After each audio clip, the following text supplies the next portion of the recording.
तो फ्रेंड्स, हमारे पास एक पेपर है और ये क्लास 10th आईसीएसई बोर्ड का 2025 का पेपर है।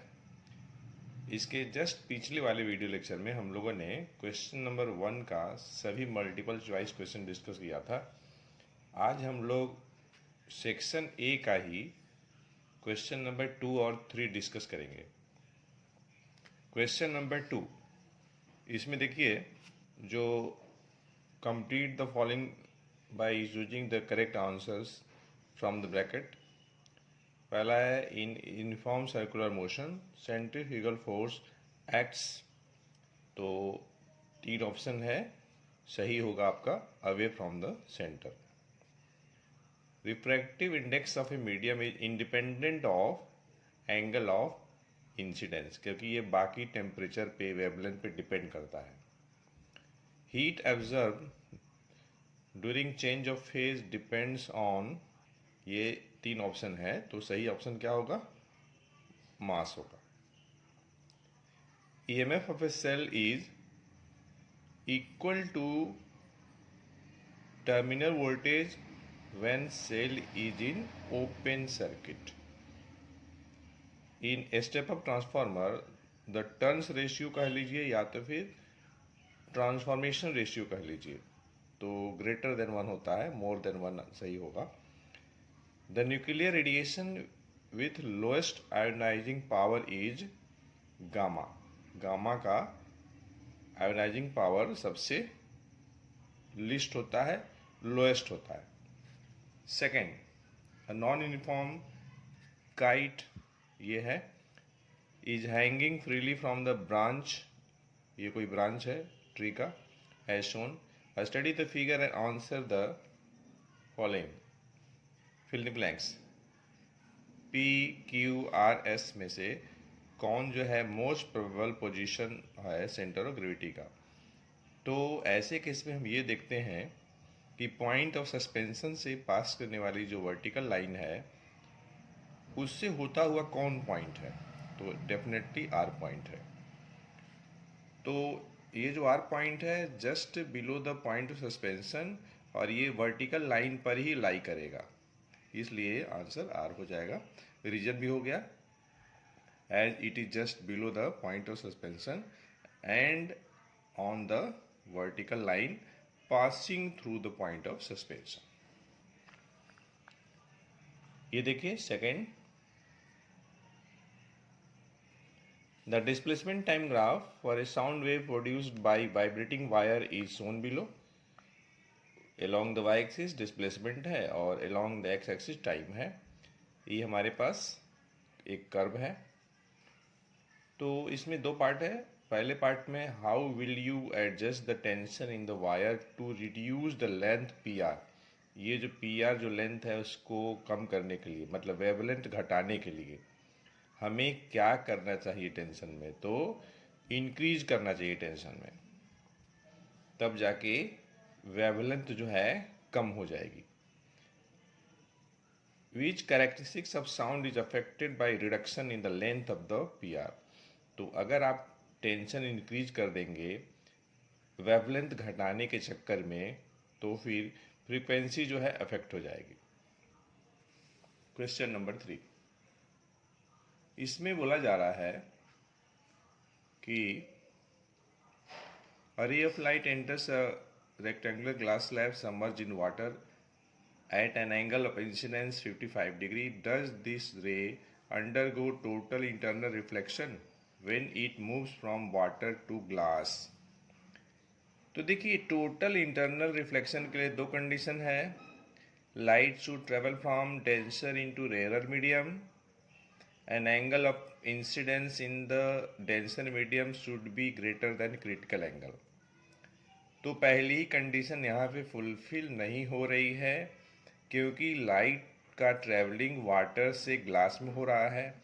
वाटर ग्लास के कंपेरिजन में रेयर है और ग्लास वाटर के कंपेरिजन में डेंसर है।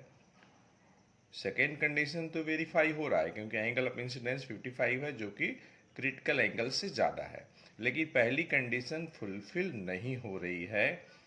इसलिए यहाँ पे टोटल इंटरनल रिफ्लेक्शन नहीं होगा। Second, according to new colour convention, which colour of the wire is connected to metallic body of the appliances.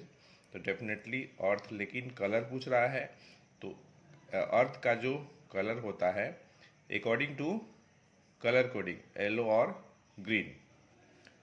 Switch से, अप्लायंस के स्विच से कनेक्शन की बात हो रही है तो लाइव होगा, और लाइव का जो कलर कोडिंग होगा रेड या फिर ब्राउन होगा। Third, which of the two alternating or direct current produces a varying magnetic field when it flows through a conductor। तो डेफिनेटली alternating current होगा, AC। State the frequency of the alternating current supply in India। तो 50 hertz supply होती है। Calculate the amount of heat absorbed by 200 gram of paraffin wax to melt completely at its melting point। तो हम जानते हैं Q बराबर M into L. M दिया है 200 ग्राम और L दिया है आपका 146 जूल पर ग्राम। M इंटू एल कर लेंगे तो आ जाएगा 29,200 जूल। उसके बाद fifth, copper wire is wound around steel bar FT, ये है।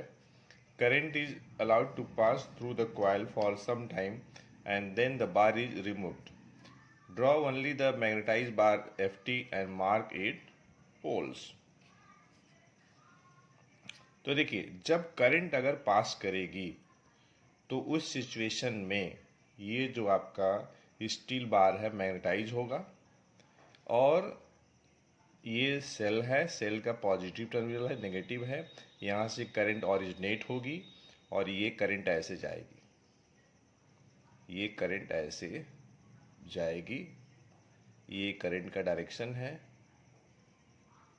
इस टाइप से हम देख रहे हैं कि एंड टी पे करंट का डायरेक्शन क्लॉकवाइज है, इसलिए एंड टी साउथ पोल होगा, और एफ पे करंट की डायरेक्शन एंटी क्लॉकवाइज होगी, इसलिए नॉर्थ पोल होगा। सेकेंड पार्ट में बोल रहा है कि trace to magnetic lines of force around FT clearly indicating the direction. तो जैसे कि बार मैग्नेट में हम लोग मैग्नेटिक फील्ड लाइन्स का डायरेक्शन दिखाते हैं नॉर्थ से साउथ की तरफ, ये आपका हो गया complete. A current flows through a metallic conductor for a long period of time. State the change you would expect in it। तो करंट फ्लो कर रही है किसी मेटालिक कंडक्टर में लंबे समय तक, तो रेजिस्टेंस बढ़ेगी, क्योंकि जूल्स लॉ ऑफ हीटिंग के अनुसार अमाउंट ऑफ हीट प्रोड्यूस जो होगी that will be proportional to I square RT। I जो है करंट है, R रेजिस्टेंस है, T टाइम है, तो लॉन्ग पीरियड ऑफ टाइम दिया ही है यहाँ पे, तो रेजिस्टेंस भी बढ़ेगा और टेम्परेचर बढ़ने के साथ साथ मेटालिक कंडक्टर केस में रेजिस्टिविटी भी बढ़ती है, तो ये दोनों बढ़ेगा, रेजिस्टेंस भी बढ़ेगा और रेजिस्टिविटी भी बढ़ेगा। अपवर्ड एरो मतलब बढ़ने से मतलब है। Curium is a radioactive element with symbol 24796 cm, named in the honor of Madame Curie। The graph of number of protons versus number of neutrons for some elements are shown below। ये graph है, y axis पे number of protons है, x axis पे number of neutrons है। R, Q, P और ये S point है, ठीक। यहाँ पे 146 है, ये 148 है, 150 है, 152 है, 154 है, ऐसे करके है। पहला पार्ट है which point on the graph indicates the element CM। तो एलिमेंट CM को हमें बताना है कि ये जो 4 पॉइंट है इसमें कौन ऐसा पॉइंट है जो कि CM को रिप्रेजेंट कर रहा है। तो देखिए, CM का एटॉमिक मास नंबर 96 है, तो 96 के सामने R, Q, P 3 पॉइंट है, इन्हीं तीनों में से कोई एक होगा।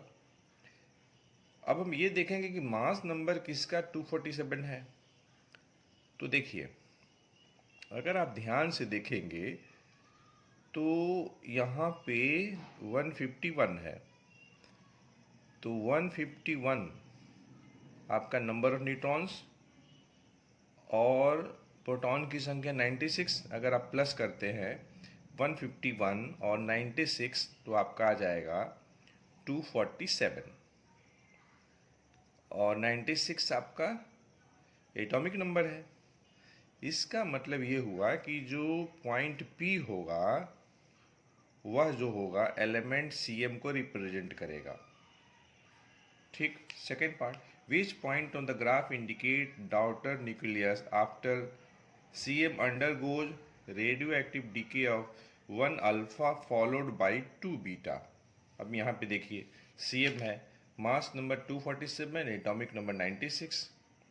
इन the case of alpha emission mass number decrease by 4, तो 247 माइनस 4 करेंगे 243 आ जाएगा। And atomic number decreases bye 2, तो 96 से 2 कम 94 हो जाएगा।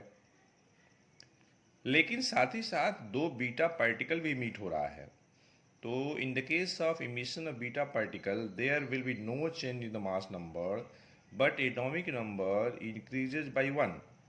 तो चूंकि 2 बीटा पार्टिकल इमिट हो रहा है, इसलिए जो एटॉमिक नंबर 96 से 94 हो गया था वो फिर वापस 96 हो जाएगा, लेकिन मास नंबर में कोई चेंज नहीं होगा। तो ये जो डॉटर न्यूक्लियस हुआ उसका मास नंबर 243 होगा और एटॉमिक नंबर 96 होगा। तो हम देख रहे हैं कि डॉटर न्यूक्लियस और पेरेंट न्यूक्लियस का एटॉमिक नंबर 96 है, तो 96। अब इस 96 में R भी है, Q भी है, P भी है। अब देखिए, अच्छा हमें मास नंबर देखना है। एटॉमिक नंबर तो 96 में 3 है। मास नंबर देखने के लिए मास नंबर 243, तो देखिए R के पास प्रोटॉन की संख्या 96, और यहाँ पे अगर आप आएंगे तो यहाँ है नंबर ऑफ प्रोटॉन्स 147, तो 96 और 147 आपका आ जाएगा 243। अब इस लाइन पे R भी है, S भी है, तो S नहीं होगा, R होगा, क्योंकि हमें प्रोटॉन की संख्या भी देखनी है। ये है ना आपका 96, मतलब R पॉइंट होगा। थर्ड में है state the mass number of the daughter nucleus, तो डेफिनेटली 243 हो जाएगा।